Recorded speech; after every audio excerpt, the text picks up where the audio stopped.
आप सभी का हमारे चैनल पर बहुत बहुत स्वागत है। चैप्टर नंबर 14 परमाणु भौतिकी हम पढ़ रहे थे और उसका एक वीडियो हमने पढ़ लिया है। आज हम आगे के टॉपिक की बात करते हैं कि इलेक्ट्रॉन कक्षाओं की त्रिज्या, और ये वेरी वेरी इंपॉर्टेंट है ये टॉपिक। और अगला टॉपिक आएगा इलेक्ट्रॉन की कक्षीय चाल। दोनों टॉपिक बहुत इंपॉर्टेंट है और एग्जाम में ये पूछे जाते रहे, या यूँ कहूँ कि हर एक आध साल छोड़कर ये टॉपिक एग्जाम में पूछा जाता है। सबसे बड़ी बात क्या है, कठिन भी नहीं है टॉपिक, है ना, कठिन भी नहीं है, फिर भी पूछा जाता है। आप इसे अच्छे से समझें और इसे याद करें और एग्ज़ाम हॉल में आपको ज़रूर ये सवाल देखने को मिलेगा।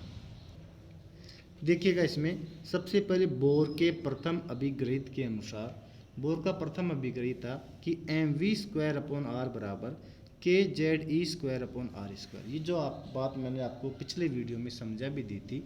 बस फ़र्क इतना है कि R की जगह Rn और R की जगह Rn लिख रखा है, जहाँ Rn क्या है, Rn है nवीं कक्षा की त्रिज्या। Rn क्या है, nवीं कक्षा की त्रिज्या है। अब आगे देखो, एक Rn से ये एक Rn कट जाएगा, फिर यहाँ पर एक Rn बच गया, उसको यहाँ मल्टीप्लाई कर दिया तो बन गया mv² Rn बराबर kZe²। समीकरण नंबर फर्स्ट। बोर के दूसरे अभिग्रहित के अनुसार mvrn बराबर NH/2π। क्लियर, बराबर क्या हो जाएगा, NH/2π। वही mvr बराबर NH/2π बोर के अभिग्रहित में हमने देख ही लिया था। बस r की जगह हमने क्या कर लिया है, Rn कर लिया है। ये बन गया आपका समीकरण नंबर 2। क्लियर। अब देखो आप, अब हमें 1 और 2 को सोल्व करके Rn का मान फाइंड आउट करना है। तो Rn का मान फाइंड आउट कैसे होगा, पहले समझो। अगर मान लीजिए आपने इसमें इसका सीधा भाग लगा दिया तो Rn से Rn कट गया, V से V कट गया, तो एक V बचेगा। तो इससे तो V निकलेगा, इलेक्ट्रॉन की कक्षीय चाल निकलेगी, त्रिज्या नहीं। तो फिर क्या करेंगे बचने के लिए, हम इसका स्क्वायर करेंगे। इसका स्क्वायर करेंगे तो ये क्या बन जाएगा, Rn² बन जाएगा, Rn²। अब फिर इसमें इसका भाग लगाएंगे तो Rn² से एक Rn कट जाएगा और एक Rn बच जाएगा। इस तरीके से हमारा काम हो सकता है। तो देखो, समीकरण 2 का वर्ग करने पर m²v² Rn² is equal to n²h²/4π²।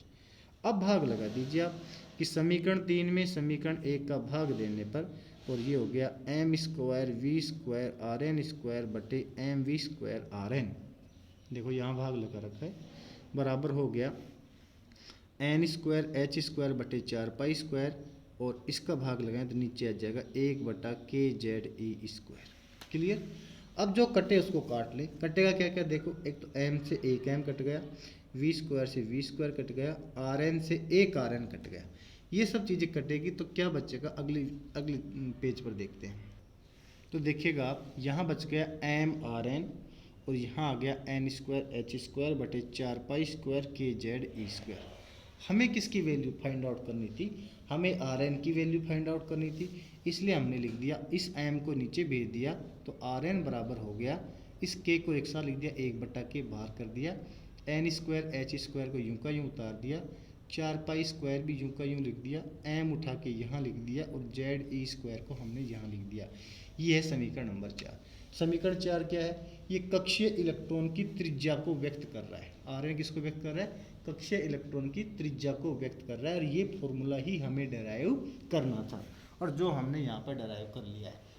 तो आपने देखा कि कोई दिक्कत आई ही नहीं, आराम से काम हो गया। और 1.5 नंबर का ही सवाल पूछा जाता है, इतना सा काम ही 1.5 नंबर का है। तो समीकरण 4 से हम लिख सकते हैं कि Rn प्रोपोर्शनल 1/z है और Rn प्रोपोर्शनल n²। दिख रहा है ये तो कि Rn, ये z नीचे है तो 1/z हो गया, n² ऊपर तो n² हो गया। क्लियर। अगला टॉपिक है इलेक्ट्रॉन की कक्षीय चाल, ऑर्बिटल स्पीड ऑफ इलेक्ट्रॉन। वो का वो चीज़ें हैं, वो का वो पैटर्न देखो आप। बोर के प्रथम अभिग्रहित से कि mv² Rn बराबर क्या हो जाएगा, kZe²/Rn, Rn²। वही पहले की तरह Rn से Rn कट गया, एक Rn बच गया जो इसको यहाँ भेज दो, mv² Rn बराबर हो गया kZe²। समीकरण नंबर 1।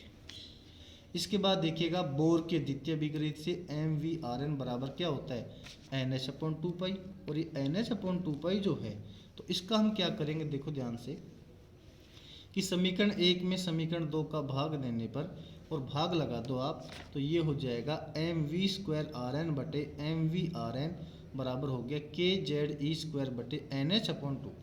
क्लियर। तो M से M कट गया, V से V कट गया, Rn से Rn कट गया, तो अकेला V बच गया ना। इसको क्या लिख दिया मैंने Vn, इस V को Vn लिख दिया, मतलब NV कक्षा में इलेक्ट्रॉन का वेग। बाकी ये ये 2 चला गया घूम के ऊपर और KZE² लिख दिया, ये NH लिख दिया। ये समीकरण नंबर क्या बन गया 3। तो समीकरण 3 किसको रिप्रेजेंट कर रहा है, समीकरण 3 इलेक्ट्रॉन की कक्षीय चाल को रिप्रेजेंट कर रहा है।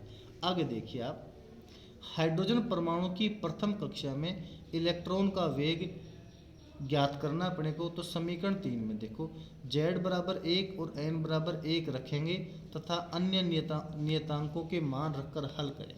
देखो हम क्या चाहते हैं कि हाइड्रोजन परमाणु की प्रथम कक्षा में इलेक्ट्रॉन का वेग क्या है वो अगर ज्ञात करना चाहते हैं तो हाइड्रोजन के लिए परमाणु क्रमांक Z का मान क्या होता है 1। प्रथम कक्षा की बात कर रहा हूँ तो प्रथम कक्षा के लिए N का मान क्या हो गया 1। तो इस N की जगह 1 रख दो, Z की जगह 1 रख दो। K क्या है बेटा, K नियतांक है, इसका मान 9 × 10⁻9 होता है। E क्या है, इलेक्ट्रॉन का चार्ज है, ये आप जानते हो। H क्या है, प्लांक कांस्टेंट, ये भी आप जानते हो। तो ये सारी वैल्यू जब इसमें रखकर आप इसको हल करोगे ना तो क्या प्राप्त होता है वो देखिए अब। और ये प्राप्त होता है कि V बराबर C/137। C क्या है, प्रकाश का, मतलब इसको प्रकाश के, वैसे आप प्रकाश का वेग C की वैल्यू रखोगे ना 3 × 10⁸ रखोगे, 137 का भाग लगाओगे तो कोई ना कोई वैल्यू बन जाएगी इसकी, 5.3 ऐसे कुछ वैल्यू बनती है इस V की। उसको याद करने में थोड़ी दिक्कत आएगी, तो दिक्कत आएगी तो आपको ये आसानी से याद हो सकता है C/137 कर लीजिए। इस प्रकार से ये टॉपिक हमारा कंप्लीट होता है। अगले वीडियो में हम अगले टॉपिक की बात करेंगे, वो टॉपिक है इलेक्ट्रॉन की कक्षीय आवर्ती। अगर आपके कोई चीज़ समझ में नहीं आ रही है कमेंट सेक्शन में आप मुझसे पूछ सकते हैं। तब तक के लिए धन्यवाद।